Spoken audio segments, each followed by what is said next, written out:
My AP European history teacher, Mr. Hansen, was obsessed with medieval torture devices and weapons of war, like the Skeffington irons, which compressed the body, tarring and feathering, where the guy was stripped and hot tar was painted on him, then forced to roll in feathers until they stuck.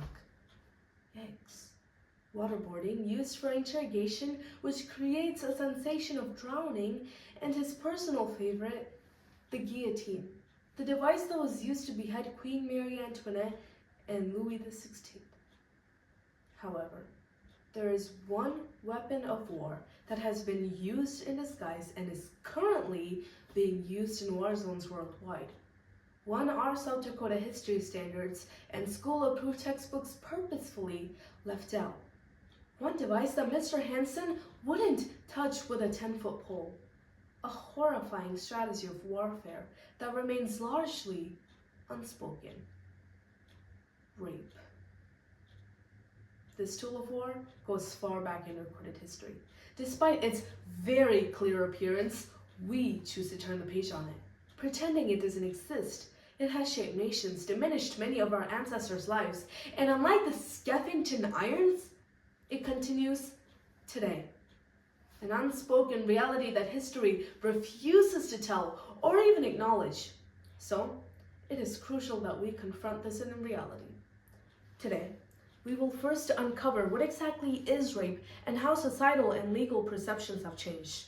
Then, we will shine light onto rape being used as a weapon of war, until finally, we expose how rape was used during colonization and the modern-day examples of rape that still thrive in silence. We know rape has been around since antiquity because the first rape law emerged during Babylon in the 1900 BC. The Code of Hammurabi dictated that rape of a virgin was punished by death, and the virgin was held blameless. Rape of a married woman was considered adultery, and the woman was held equally responsible. However, it wasn't because of the victim's rights. Instead, it was perceived as an offense to a man's honor, because his wife or daughter were his property. One area that seems to be immune from prosecution from rape is the battlefield. Rape was seen in war as early as the 9th century BCE with the Assyrian Empire.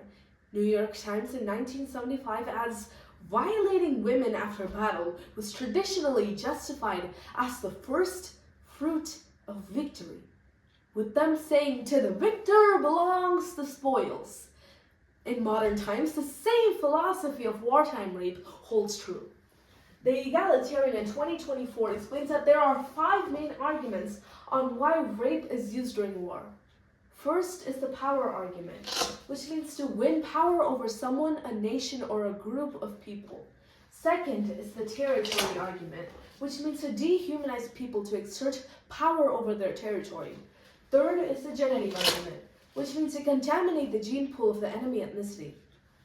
Fourth is the terror argument, which means to terrorize the group into submission and limit their disobedience. Lastly, the humiliation argument, which means to humiliate the victim and the enemy group as a whole. The Journal of Military and Strategic Study in 2023 explains that because of the low reparation and compensation for rape victims, it is known as the cheapest weapon of war. It's easy for soldiers to justify rape because psychologically, men literally view women as objects.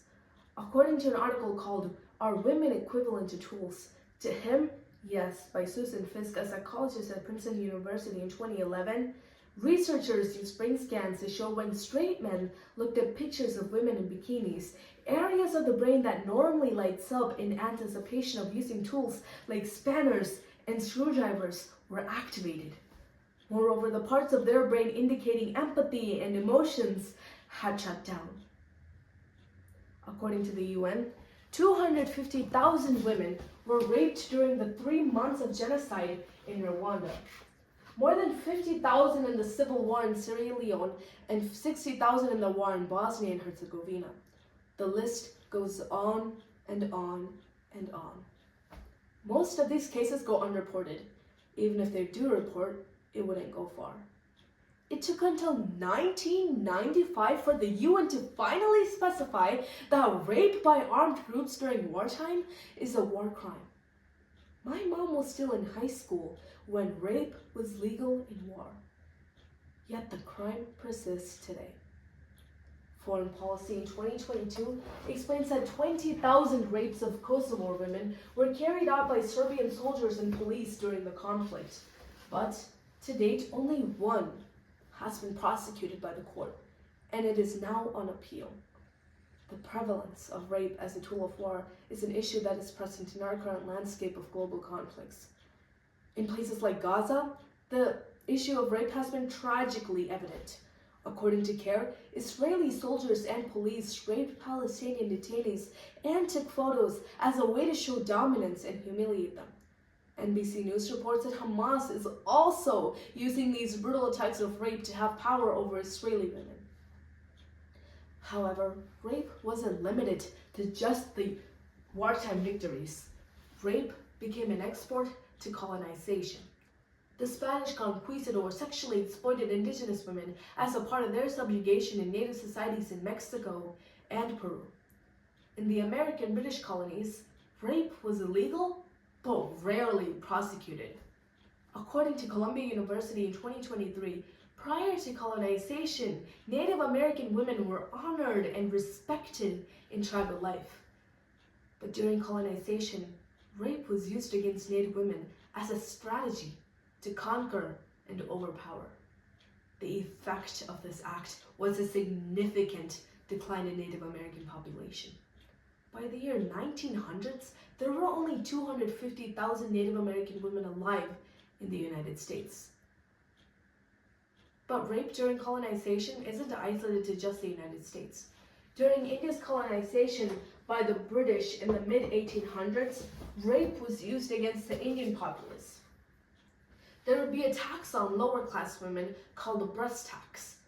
Divya Arya from the BBC states, women from lower castes were not allowed to cover their breast and were taxed heavily if they did so.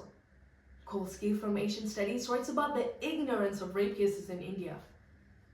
During India's colonization, men were also being raped, but not taken seriously. As Jenny Sharp points out in her book Allegories of the Empire, the figure of women in colonial society was so focused on English women and women in general that they turned a blind eye to men falling a victim to rape.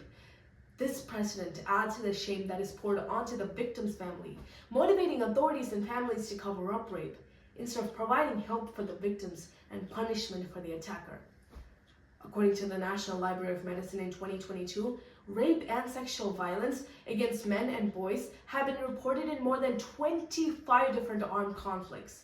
In the book Struggles Behind the Iron Curtain by Ferenc Nagy, he explains the Hungarian men's experience in Soviet camps. Thousands of Hungarian men were kidnapped and raped by Russian women soldiers. In one concentration camp in Sarajevo, 80% of the male detainees were reported raped.